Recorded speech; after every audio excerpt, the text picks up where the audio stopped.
Saudara-saudara yang terkasih di dalam Tuhan, hal yang paling sulit sebenarnya, kalau kita bilang ya, hal yang paling sulit di dunia ini itu sebetulnya adalah mengampuni, benar nggak?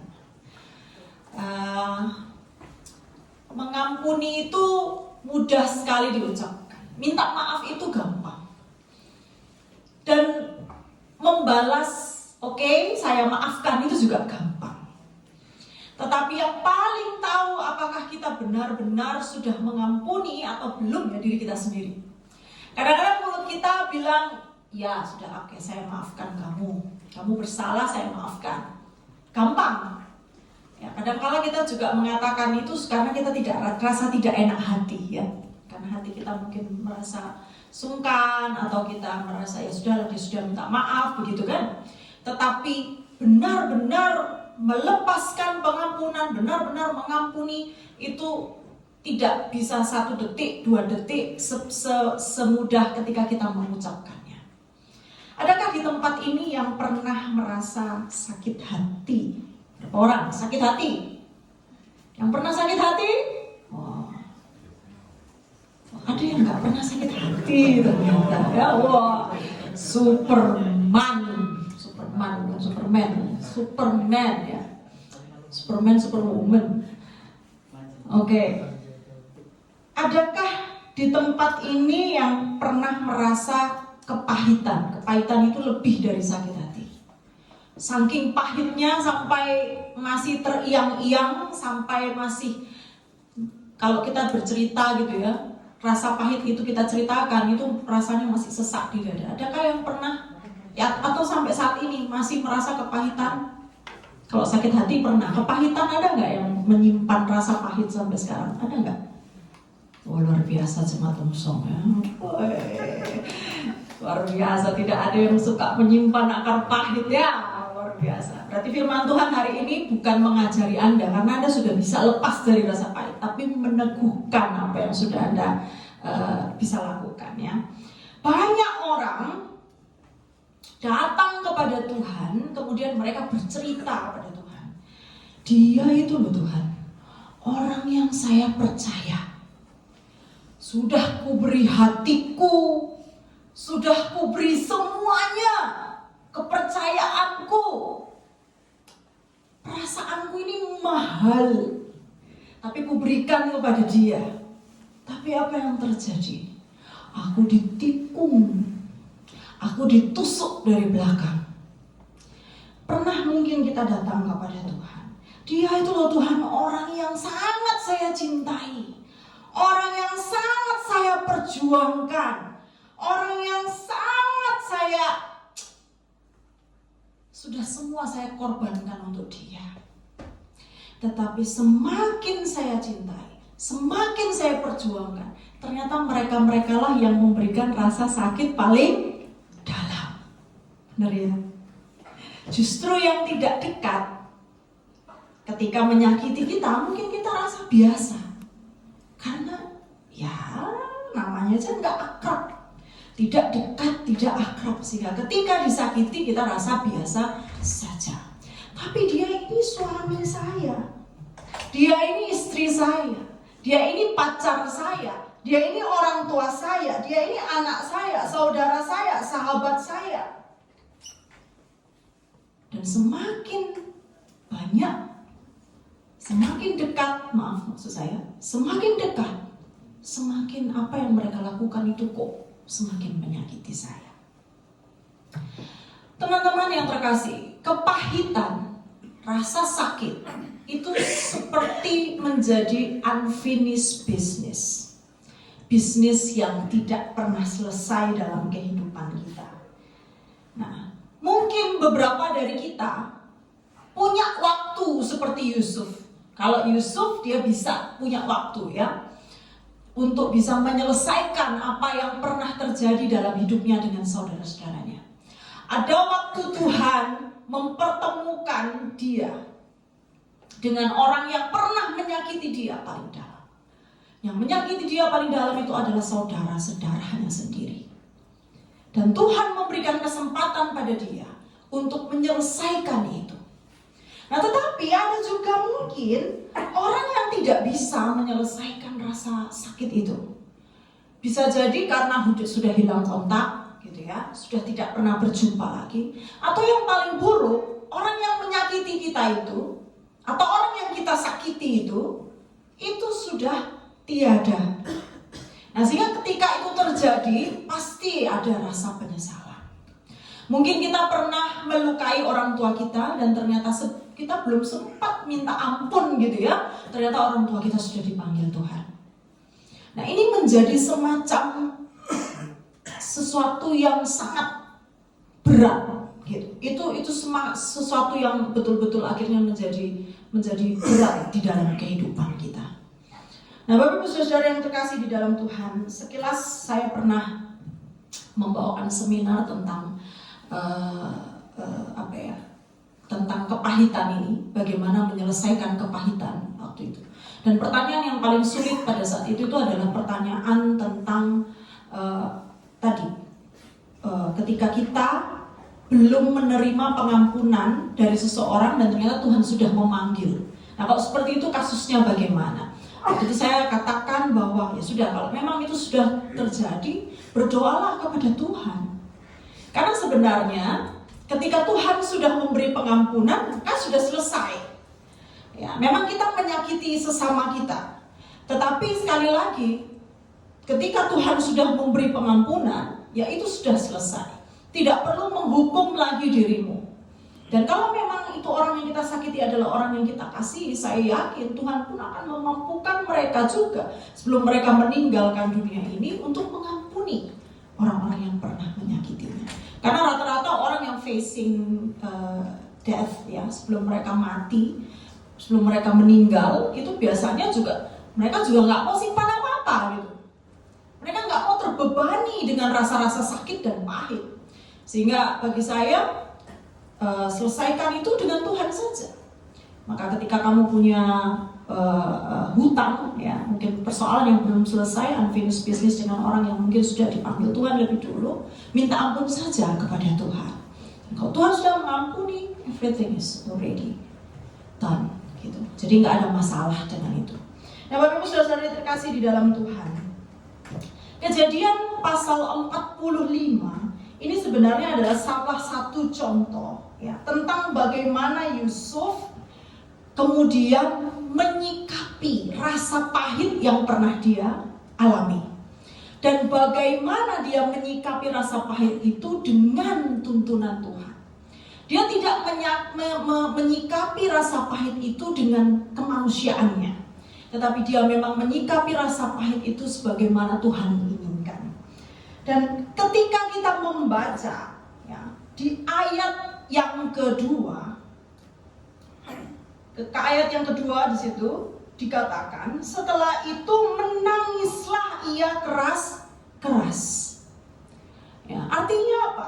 Artinya Yusuf pada saat dia melepaskan pengampunan, ya, Yusuf melepaskan pengampunan di dalam sebuah empati yang mendalam. Bukan arogansi, bukan kesombongan. Ada orang yang suka, saya mengampuni, tetapi dia mengampuni di dalam kesombongannya. Karena mungkin dia melihat, sekarang aku kan sudah enak. Jadi mungkin dulu dia diremehkan, gitu ya. Dulu dia dihina, dulu dia dikucilkan. Lalu kemudian Tuhan membuat dia berubah hidupnya, ya, dari yang tidak enak menjadi enak, begitu kan? Nah, sehingga kemudian di dalam perubahan itu, jadilah dia sombong. Sehingga maafkan aja, ya namanya aja manusia, gitu. Karena apa? Karena sudah terbalik. Gitu. Tetapi yang dilakukan oleh Yusuf ketika dia mengampuni saudara-saudaranya, meskipun memang di dalam konteks cerita ini Yusuf itu sudah jadi luar biasa. Tetapi saat dia melepaskan pengampunan, dia menangis. Menangis itu tanda, satu, bahwa apa yang dilakukan oleh saudara-saudaranya itu memang benar-benar menyakitkan. Itu sakit sebenarnya. Kalau bisa tidak memaafkan. Dan ketika dia menangis, sebenarnya dia mau mengakui itu. Kalau pakai manusiaku ini terlalu menyakitkan. Ini terlalu sakit. Sehingga dia menangis. Gitu ya. Tetapi menangis juga ada tanda yang kedua. Itu adalah tanda sebuah empati. Dan Yusuf melakukan pengampunan ini di dalam empatinya kepada saudara-saudaranya. Kenapa? Karena ternyata orang yang menyakiti tidak lebih baik nasibnya daripada yang disakiti. Saudaraku, ketika Yusuf dijual, ya, ketika kematiannya dipalsukan, sebenarnya yang ada di dalam benak saudara-saudaranya waktu itu kan memang bagaimana membuat si Yusuf ini sengsara, toh. Bagaimana cara membuat Yusuf ini menderita. Nah, tetapi yang dilakukan oleh Tuhan justru sebaliknya. Ketika dia dibuang oleh dunia, justru Tuhan mengangkat dia dari yang bukan siapa-siapa menjadi siapa-siapa. Dan ketika Yusuf melihat saudaranya, manusia mereka-rekakan yang jahat, tapi Tuhan berbeda. Ternyata nasibnya tidak lebih baik dari dia. Justru Yusuf nasibnya lebih baik. Jadi ada dua. Ketika dia menangis, di satu sisi dia memang merasa apa yang kamu lakukan terhadapku itu sebetulnya jahat. Sangat jahat. Pahit. Tetapi di sisi lain dia melihat Tuhan itu tidak tidur. Tuhan itu mengangkat aku. Ketika banyak orang mau menjatuhkan aku, Tuhan mengangkat aku. Dan dari situlah empatinya muncul. Dari situlah dia melihat, dia bisa merasakan apa yang dirasakan oleh saudara-saudaranya. Nah, inilah yang juga perlu kita lakukan ketika kita mengampuni orang. Jangan sampai kita mengampuni itu dengan senyum yang smirk, gitu ya. Senyum tapi senyum iblis. Karena melihat dia kan kapok kan. Enak kan kau. Memang betul orang Kristen itu tidak mungkin mendoakan yang jelek kepada seseorang. Tidak ada orang di dunia ini yang berdoa kepada Tuhan. Semoga dia masuk ke selokan. Semoga dia masuk ke sumur. Semoga dia masuk ke kali. Gak ada. Tidak ada rumus doa seperti itu. Tapi kalau orangnya masuk selokan, masuk kali, masuk sumur, ya syukur kan gitu kan. Memang tidak pernah didoakan seperti itu. Tapi jujur, ketika musuh kita, orang yang menyakiti kita, menerima misalnya balasan atas apa yang dia lakukan, kadang-kadang kita juga senang gitu ya. Kadang-kadang kita juga lega gitu. Wah, akhirnya kan adil kan. Kamu merasakan sekarang kan gitu. Nah, mengampuni ini tidak mengampuni yang seperti itu. Saudara, kalau Anda tunggu semuanya harus seimbang baru Anda bisa mengampuni, Anda gak akan pernah mengampuni. Tidak akan pernah mengampuni. Saya katakan, dunia ini tidak pernah adil.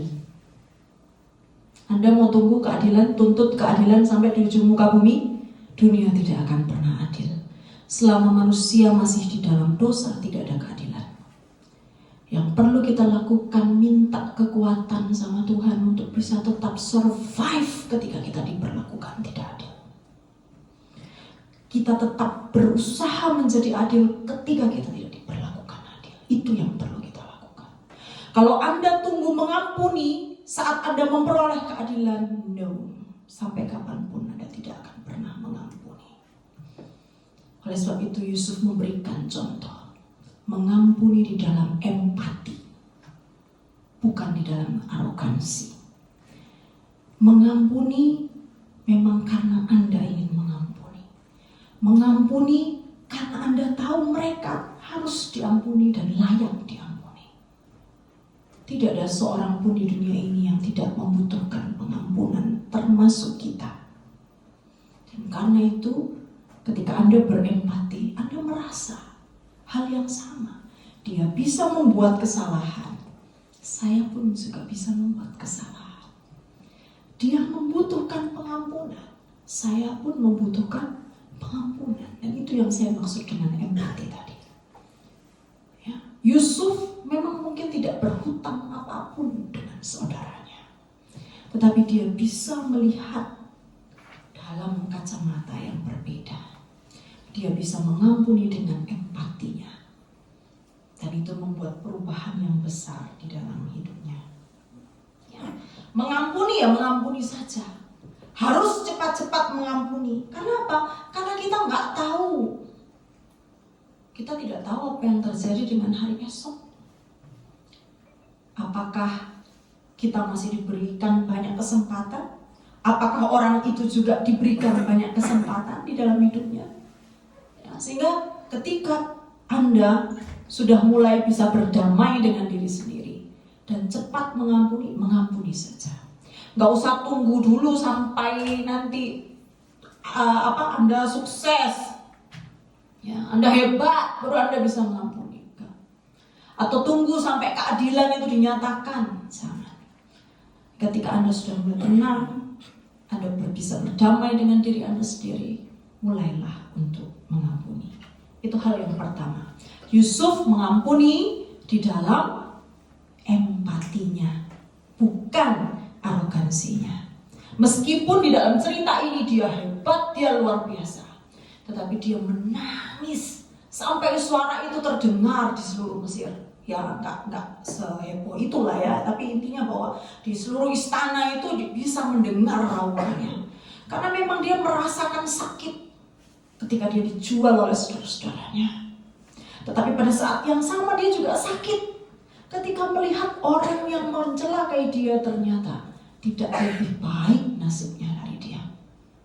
Sehingga kemudian dia berempati kepada mereka.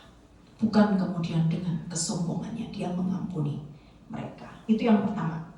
Hal yang kedua yang bisa kita pelajari dari kisah ini.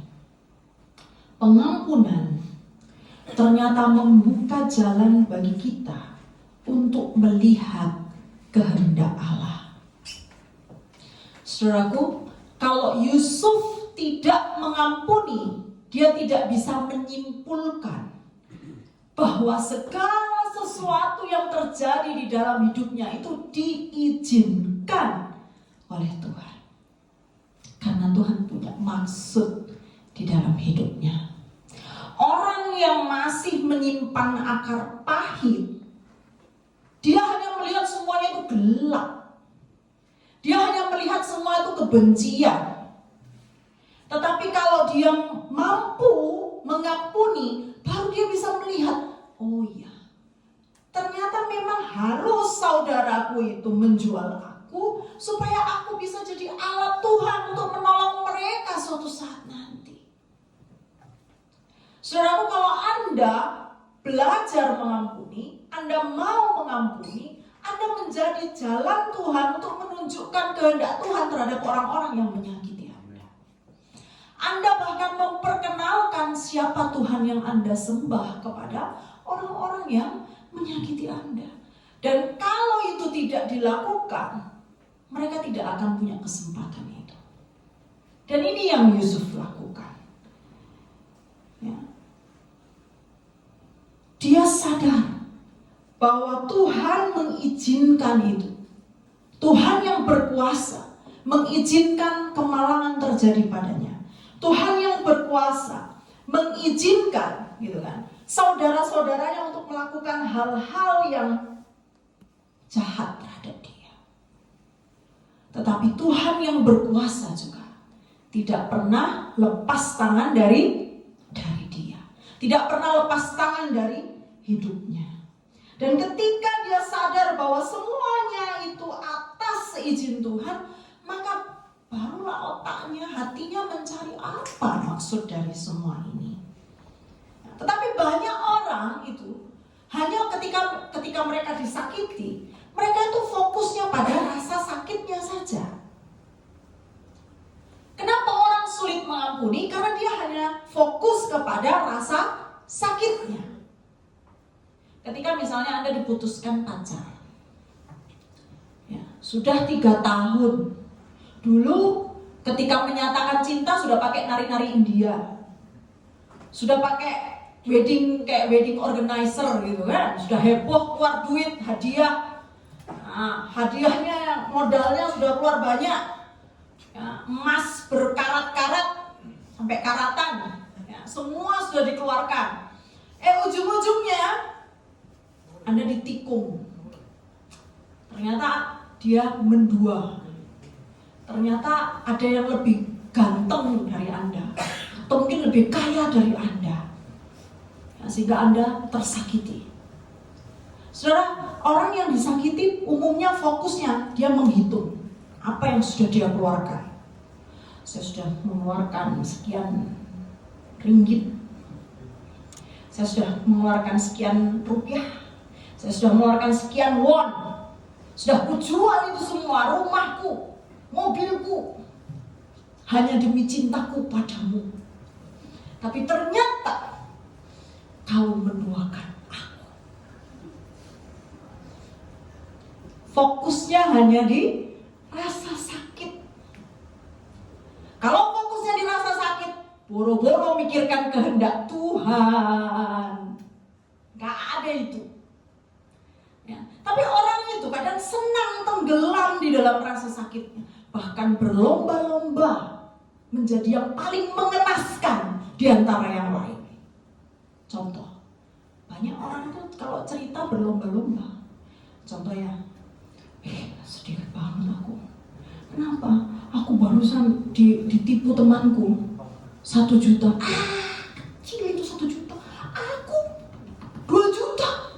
Satu lagi gak terima. Kecil itu. Aku 10 juta. Berlomba-lomba menceritakan kesedihannya, kemudian menghayati rasa sakitnya. Hidup ini penuh drama. Kita bilangnya drama, tapi kita menikmati rasa sakit itu adalah drama. Padahal kalau kita melepaskan pengampunan, daripada kita tenggelam di dalam rasa sakit itu, kita melepaskan pengampunan, kita akan berpikir, kira-kira kalau Tuhan izinkan ini terjadi, tujuannya apa ya? Oh, mungkin supaya aku besok berhati-hati, tidak terlalu percaya dengan orang. Oh, ketika kita patah hati, oh mungkin Tuhan mau aku belajar untuk mencintai Tuhan lebih daripada mencintai manusia. Hanya orang yang bisa melepaskan pengampunan, mereka lah yang bisa menemukan apa alasannya, apa maksudnya, apa kehendak Tuhan. Tapi kalau Anda masih tenggelam di dalam rasa pahitnya, Anda masih tenggelam di dalam rasa sakitnya, boro-boro memikirkan kehendak Tuhan, apa yang Anda mau aja Anda nggak tahu. Makanya coba lihat orang yang patah hati, tidur, karena dia bingung mau ngapain. Obat tidur itu kan obat sakit hati yang paling mujarab. Karena dengan tidur kita lupa dengan apa yang terjadi. Ya kan? Jadi Bapak Ibu Saudara yang terkasih di dalam Tuhan, ya. Ketika kita belajar seperti Yusuf, mau mengampuni, barulah kita bisa menemukan kehendak Tuhan. Dengan demikian sakit hati itu tidak akan menjadi berkepanjangan. Dan bahkan kita bisa menemukan makna bahkan di dalam rasa sakit dan kecewa kita itu. Ya. Kita sebagai orang Kristen, ini kita sudah memasuki minggu-minggu Prapaskah ya. Di dalam minggu-minggu Prapaskah ini, teman-teman kita diminta untuk menghayati bagaimana pengorbanan Tuhan, gitu kan. Dan sekarang kalau kita membayangkan, seharusnya kita sebagai orang Kristen ini merasa bangga. Karena apa? Karena Tuhan itu bukan hanya Tuhan yang mengizinkan penderitaan terjadi di dalam kehidupan kita, tetapi Tuhan itu juga adalah Tuhan yang ikut menderita dengan kita. Ya. Tuhan itu ikut menderita. Makanya orang Kristen itu spesial. Memiliki iman Kristen itu spesial. Kenapa? Karena Tuhan Yesus itu, dia bukan hanya Tuhan yang melihat permasalahan teman-teman dari atas. Di dunia ini hidupnya kacau balau, porak-poranda, orang tikam satu sama lain, orang bunuh satu sama lain, orang menghancurkan satu sama lain. Terus Tuhan cuma lihat dari atas dan geleng-geleng. Tuhan itu ikut menderita dengan Anda. Kalau Anda bilang dihianati, Yesus pernah dihianati. Dihianati oleh orang yang terdekat, Yesus dihianati oleh orang yang terdekat. Kalau Anda pernah ditolak, Yesus ditolak. Setelah dilulukan, dibanting ke bawah, Anda pernah mengalami hal itu? Yesus pernah mengalami hal itu. Kelaparan, Anda dalam keputusasaan, di dalam keterbatasan, hanya hidup dalam keluarga yang sederhana. Dia anak tukang kayu, punya apa dia? Kalau bicara pahit, Tuhan itu tidak hanya melihat kepahitan Anda dari atas. Dia ikut menderita dengan Anda. Untuk tunjukkan kepada Anda itu tidak sendiri di dalam penderitaan Anda. Makanya kematian Kristus itu sangat berharga. Bukan hanya sebatas penebusan dosa, tetapi itu adalah bentuk empati Tuhan yang paling nyata. Bahwa dia tidak hanya lihat Anda dari atas, tapi dia juga ikut merasakan apa yang Anda rasakan. Sehingga ketika dia bilang ampuni, kalau Tuhan tidak mengampuni dulu, kita nggak bisa mengampuni. Kita bisa protes sama Tuhan. Tuhan suruh saya ngampuni. Tuhan aja nggak pernah terluka. Tuhan nggak tahu rasanya jadi manusia. Kita bisa protes seperti itu, bilang begitu kepada Tuhan. Tapi Tuhan sudah lakukan itu lebih dulu kepada kita. Sehingga tidak ada alasan bagi kita untuk tidak mengampuni. Karena Tuhan sudah kerjakan semuanya. Karena Tuhan sudah lebih dulu menderita. Dan di dalam penderitaan Tuhan itu adalah empati dia yang terbesar. Untuk kemudian menyatakan maksud dan kehendak Bapaknya. Jadi Bapak Ibu Saudara yang terkasih di dalam Tuhan, saya senang tadi ketika saya beri pertanyaan, tidak ada yang menyimpan kepahitan. Semoga memang tidak ada. Siapapun rentan untuk tersakiti. Siapapun rentan untuk dilukai. Tapi jangan simpan kepahitan. Belajar mengampuni seperti Yusuf. Dan ingat Yesus dan pengorbanannya. Betapa dia adalah Allah yang siap menderita. Sebagai bukti empatinya terhadap kita. Bukan hanya untuk menyediakan keselamatan ya.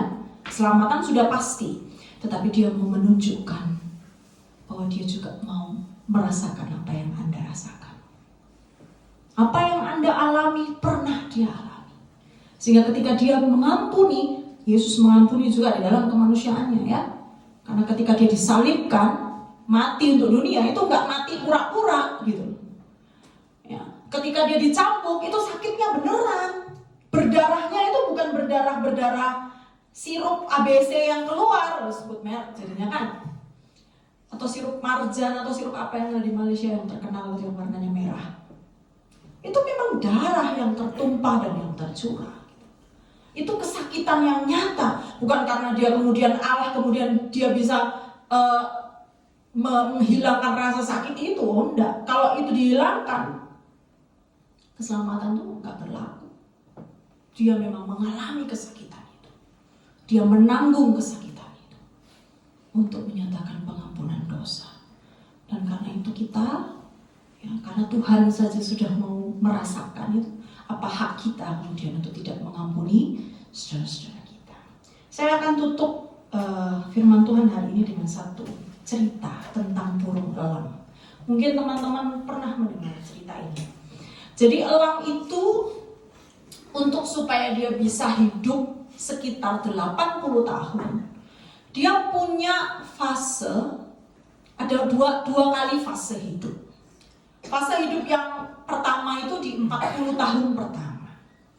40 tahun pertama itu ya dia lalui biasa aja. Dari dia dilahirkan, ya, kemudian dia belajar terbang, ya, kemudian dia bisa mencari makan sendiri, dia bisa terbang tinggi di langit biru gitu kan.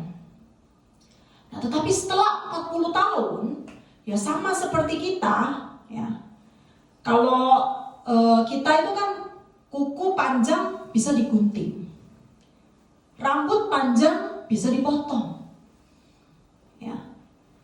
Ketika kita merasa berat, kegemukan, kita bisa diet, jadi kurus, slim, langsing.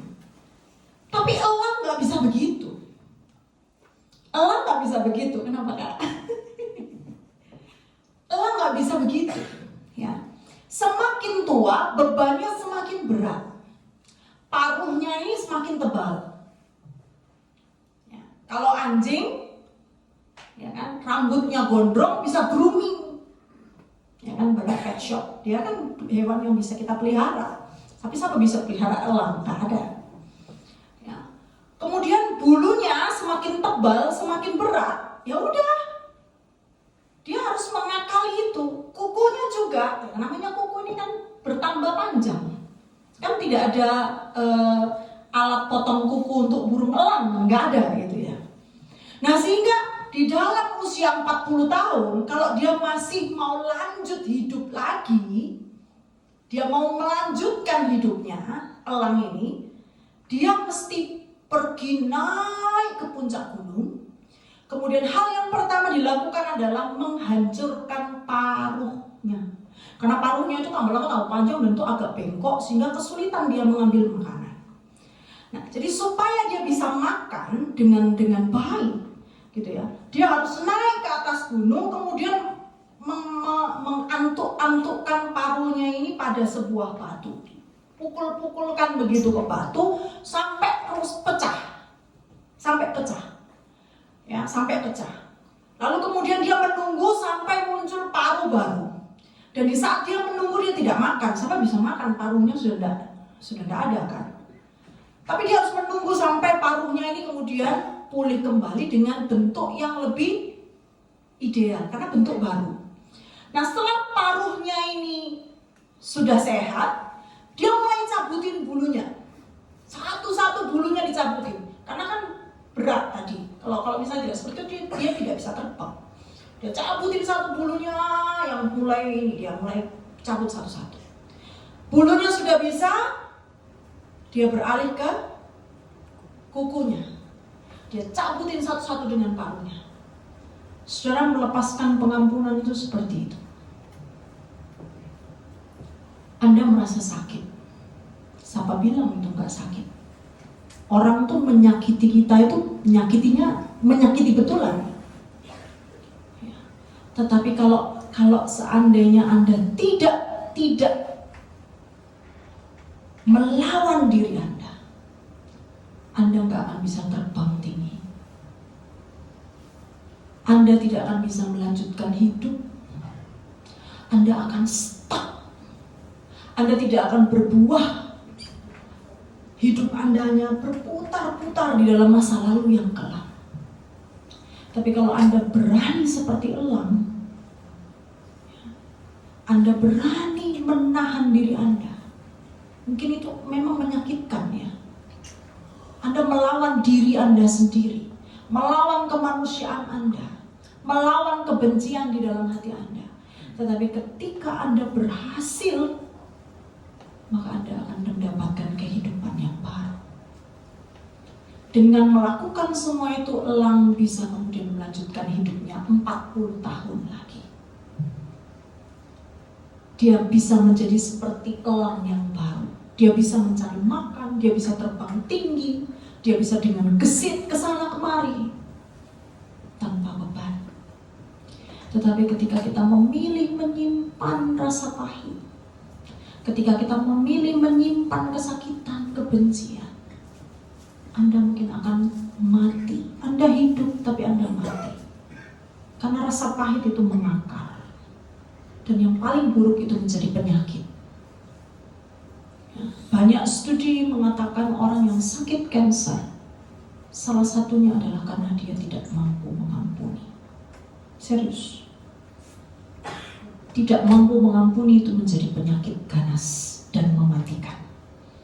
Jadi mari belajar melepaskan pengampunan seperti Yusuf, supaya Anda bisa terbang lebih tinggi, supaya Anda bisa memperoleh kehidupan yang lebih baik, supaya Anda belajar bisa menjadi terus-menerus menjadi seperti Tuhan Yesus yang mau mengampuni. Dan pada saat itu Anda mengerti, oh ini